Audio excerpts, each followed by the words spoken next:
कधीच नाही चुकणार तुमचे फेवरेट टीव्ही शोज झी5 सोबत, तेही एकदम फ्री। उरकलं एकदाच। हो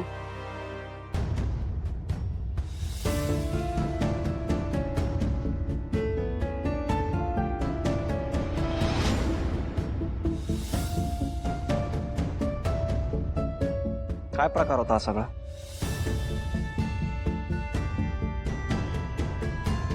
काय झालं सिद्धू? कसला प्रकार? काय बोलतोयस? वर मलाच विचारतेस काय झालं? मला न विचारता तुम्ही माझा साखरपुडा ठरवलाच कसा? तुम्हाला असं कसं काय वाटलं की मला पूर्वीशी लग्न करायचंय ते? काय झालं सिद्धू? पूर्वी तुला आवडत नाही का? आई, आवडण्याचा प्रश्न येतोच कुठे? मी असं कधी म्हणालोय का की मला तिच्याशी लग्न करायचं होतं म्हणून? लग्न करायचं असं म्हणाला नसलास तरी तुम्ही दोघं एकमेकांचे चांगले मित्र आहात ना? तुम्ही खूप एकमेकांना जवळचे आहात। आम्हाला असं वाटलं की तुम्ही एकमेकांना आवडता। असं कसं वाटलं तुम्हाला? ती माझी फक्त मैत्रीण आहे, बास, बाकी काही नाही। आणि माझ्या आयुष्यातला इतका मोठा निर्णय तुम्ही मला न विचारता परस्पर घेऊच कसा काय शकता? सिद्धू असं नको करूस बाळा, पूर्वी खूप चांगली मुलगी आहे आणि आम्हाला वाटलं की तुमचं एकमेकांवर प्रेम असेल। आम्ही प्रेमात नाही होत आई, आणि कधीच नव्हतो। मुळात मैत्री आणि प्रेम यातला फरक कळत नाही तुम्हाला?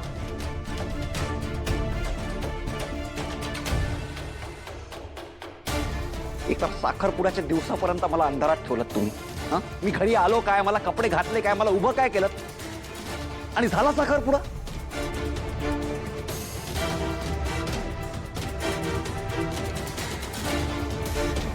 तुम्हाला माझं आयुष्य म्हणजे काय खेळ वाटतंय? आवाज खाली सिद्धिराज। पप्पा, हे जे काय चाललंय ते योग्य चाललंय असं म्हणायचंय तुम्हाला? नाही, नुसतं योग्यच नाही तर अतिशय योग्य आहे। तुमच्या दोघांचं लग्न होणार आणि गुणाजीशी आपले संबंध कायमचे प्रस्थापित होणार। अच्छा, खरी गोष्ट ही आहे तर तुमच्या राजकारणाच्या पायी तुम्ही माझ्या आयुष्याचा बळी देताय? वाटलेस तसं समज, हे असंच असतं। अरे राजकारणात ही एक छोटीशी गोष्ट आहे, मला जास्त महत्व देऊ नकोस। अहो, निदान मला विचारायचं तरी। आपल्याकडे विचारून करायची पद्धत नाहीये। जे ज्यावेळी योग्य असेल ते त्यावेळी होणारच। ही काळ्या दगडावरची पांढरी रेघ। मी पूर्वीशी लग्न करणार नाहीये।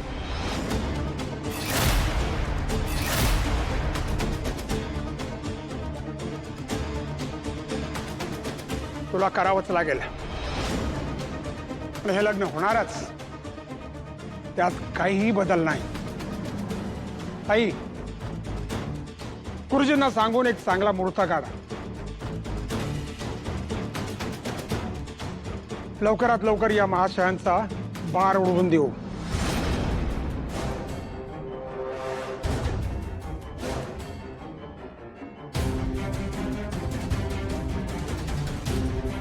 सिद्धू, उगाच डोक्यात राग घालून काही उपयोग होणार नाही।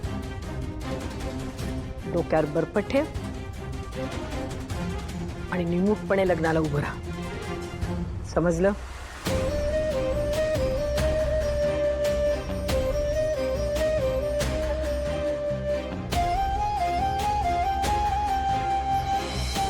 अरे सिद्धू, आत्ताच एवढा ड्रामा करू नकोस।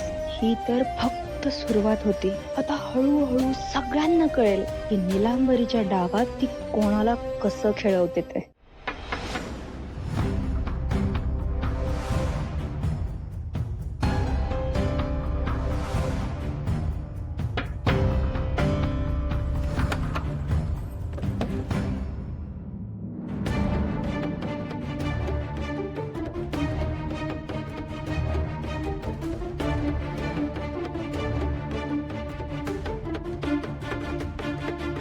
अहो आम्हाला आत तर येऊ द्या। सरका जरा। हो, बाजूला सगळे हा? जमलेत आता, या। अरे बाजूला हो. संतोष काय चाललंय बा सगळे दमले आई अहो, अरे देवा अहो हे बघ संतोष बापरे संतोष अरे काय आहे हे सगळं अस्ताव्यस्त का पडलंय? अरे तू काय केलंयस तू घरात आई झालं काय नक्की मी रे? नाही काय केलं अगं मला माहित नाही मलाच कळत नाहीये काय झालंय म्हणजे मी घरी होतो तर 15-20 मिनिटासाठी बाहेर गेलो होतो परत घरी आल्यानंतर बघतो तर हा सगळा पसारा मलाच कळेनासं झालंय काय झालंय संतोष तुला नक्की काय म्हणायचंय? हा अहो चोरी झाली आहे बाबा चोरी काय काय काय चोरी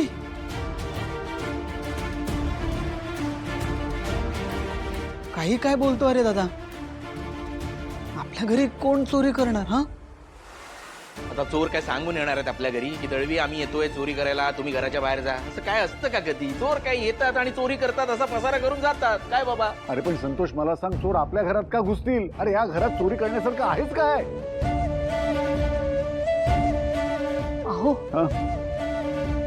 अहो कपाटात दागिने आहेत ना माझे लक्ष्मी अरे देवा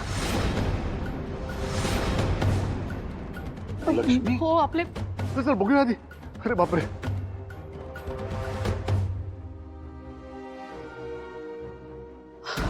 अगं बाई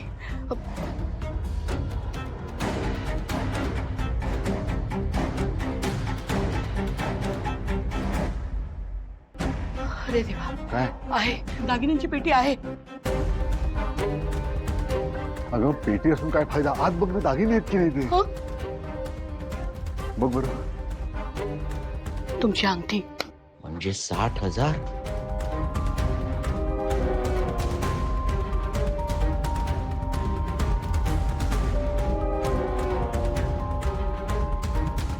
बाटल्या 1,00,000 आणि पोहे हात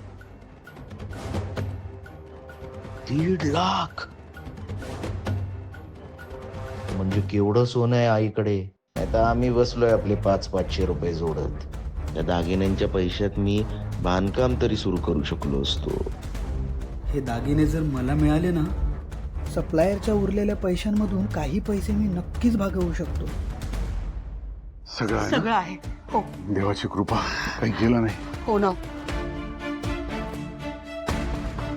अहो पण जर चोराने दागिने चोरले नाही तर मग काय चोरलं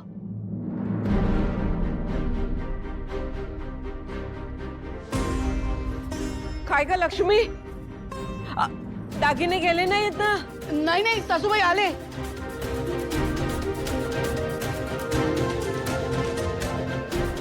सासूबाई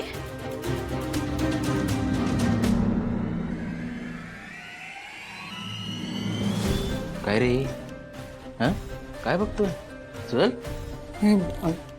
काही नाही ते चोराने किती शोधाशोध केली आहे आणि बघ ना कसं सामान सगळं अस्ताव्यस्त करून ठेवलंय तेच बघत होतो बाकी काही नाही. हो ना नाही काहीच चोरीला गेलं नाही म्हणजे साधासा चोर असेल नाही काय हं? हा म्हणून एवढासा पसारा आहे अट्टल चोर असता तो केवढा पसारा करून ठेवला असता त्याने हं? ना हां हा चल चल बाय हां